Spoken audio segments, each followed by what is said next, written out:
윤곽 수술로 교정이 가능한가요?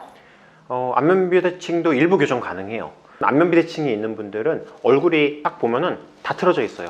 뭐 눈, 코, 입 다 틀어져 있기 때문에 우리가 뭐 윤곽만 바꾼다고 해서 그 비대칭 느낌이 없어지진 않아요.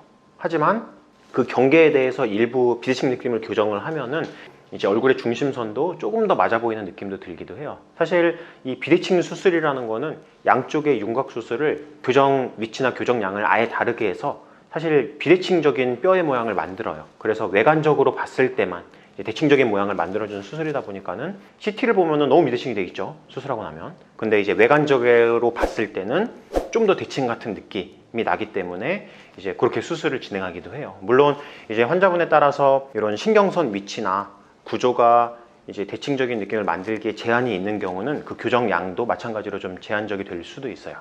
요즘에 투명핀, 티타늄핀, 비고정, 녹는 핀, 이게 무슨 차이가 있을까요? 저는 개인적인 의견인데 녹는 핀을 많이 권해드리진 않아요. 왜냐하면 금속성 고정 핀을 활용을 해갖고 고정해드리는 분들조차도 이제 간혹가다 이런 변형이 생기거나 문제가 생겨서 이제 오시는 분들도 있단 말이에요. 씹는 근육이 좀 강하게 작용을 하시는 분들이나 아니면은 평소에 생각만큼 이게 주의하시지 못한 분들. 근데 투명한 이런 핀이나 투명한 이런 재질들은 아무래도 저희가 이제 만져보면 알아요. 실제로 만져보면은 그 고정 강도가 금속만큼 되지는 않는다고 생각해요.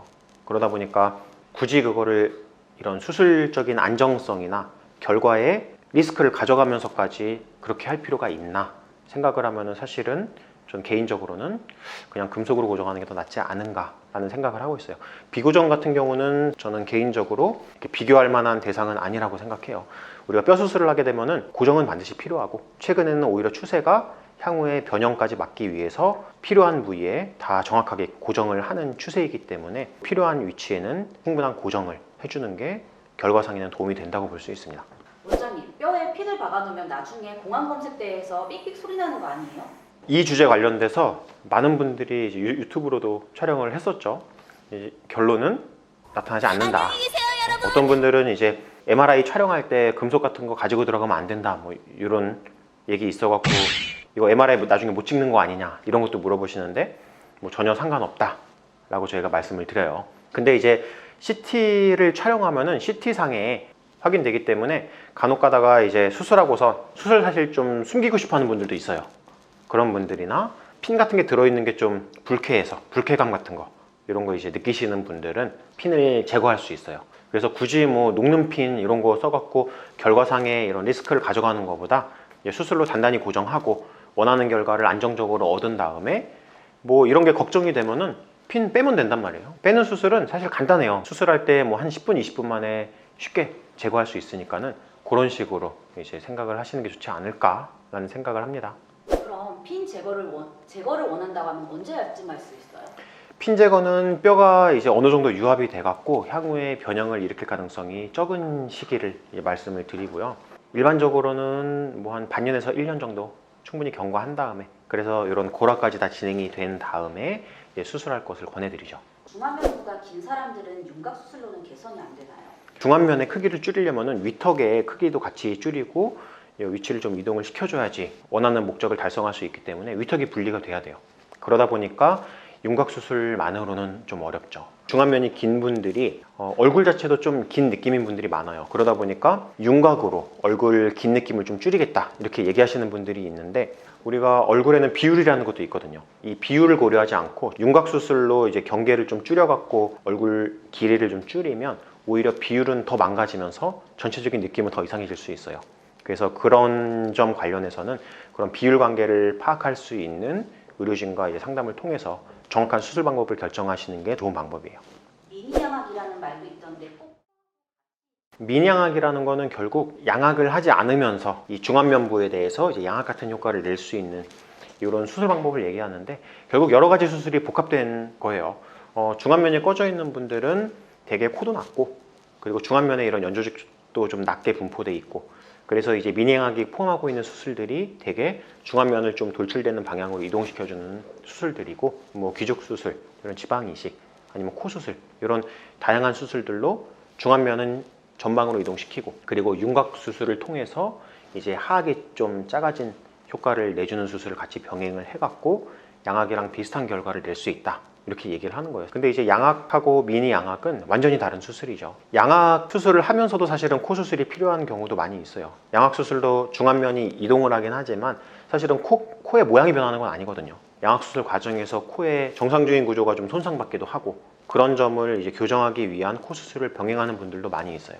T절골과 C옥절골 수술법마다 수술 결과가 달라지나요? 수술법마다 수술 결과가 달라지는 게 아니라 이제 우리가 원하는 수술 결과에 따라서 수술 방법을 선택을 하는 거예요. 전후방으로 이동시킬 때는 수평 방향으로 절골이 들어가야만 얘가 전후방으로 이동될 수가 있죠. 그리고 좌우의 폭을 줄이려면은 아무래도 수직 방향으로 절골이 되면서 뼈가 일부 좀 잘려 나와야 수평 방향으로 좀 크기가 작아질 수가 있죠. 그래서 결국은 수직 방향으로 절골을 해서 일부 뼈를 좀 절제하면서 모양을 이제 바꿔주는 수술이 터크 수술인데, 결국 뭐 개인 차이예요. 본인이 가지고 있는 구조에서 어떤 모양으로의 변화를 줘야 되냐에 따라서 우리가 수술 방법을 선택하는 거예요. 윤곽 수술을 하면 밥을 먹는 게 힘들다는데 입안 절개를 안 하면 안 돼요?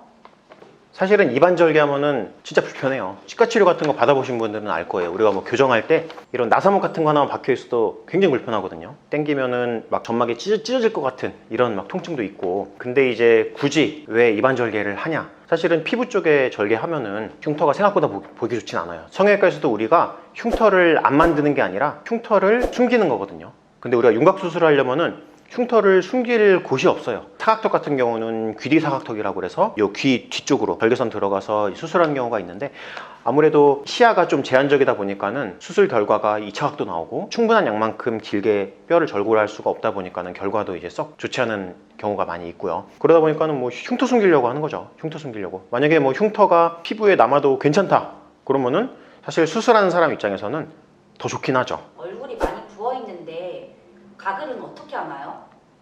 저희가 이제 수술하고서 환자분한테 각을 하시라고 그러면은 간혹 가다가 입에다 이렇게 각을 머금고서 막 이렇게 평소 양치하듯이 이렇게 막 세게 각을 하시는 분이 있어요. 근데 이제 초반에는 절개선이 아직은 완전히 아물지 않은 상태예요. 그리고 약간 틈이 있죠.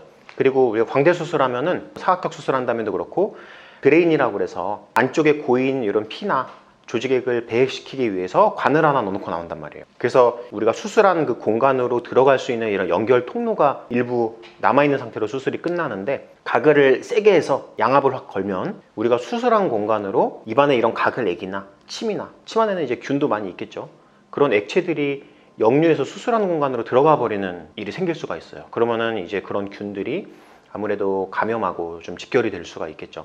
그러다 보니까는 가글할 때 이렇게 막 세게 하지 마시고 가글액을 가볍게 입에 머금고 고개를 이렇게 살짝 흔들면서 가글액이 입안을 전체적으로 이렇게 좀 가볍게 세척될 수 있게 그런 정도로만 가글을 하실 것을 권해드리고 있어요. 그리고 이제 어떤 분들은 저희가 처방을 드리는 그 가글액만 가지고 가글을 해야 되냐 이런 걸 물어보시는 분도 있는데, 이제 그 가글액으로 너무 과하게 세척을 하시게 되면은 간혹가다 이제 착색되는 분들이 있어요. 그렇기 때문에 그 가글액 뿐만이 아니고 그냥 생리식염수나 아니면 그냥 수돗물로라도 가볍게 세척을 해주시면은 도움이 된다고 볼 수 있어요.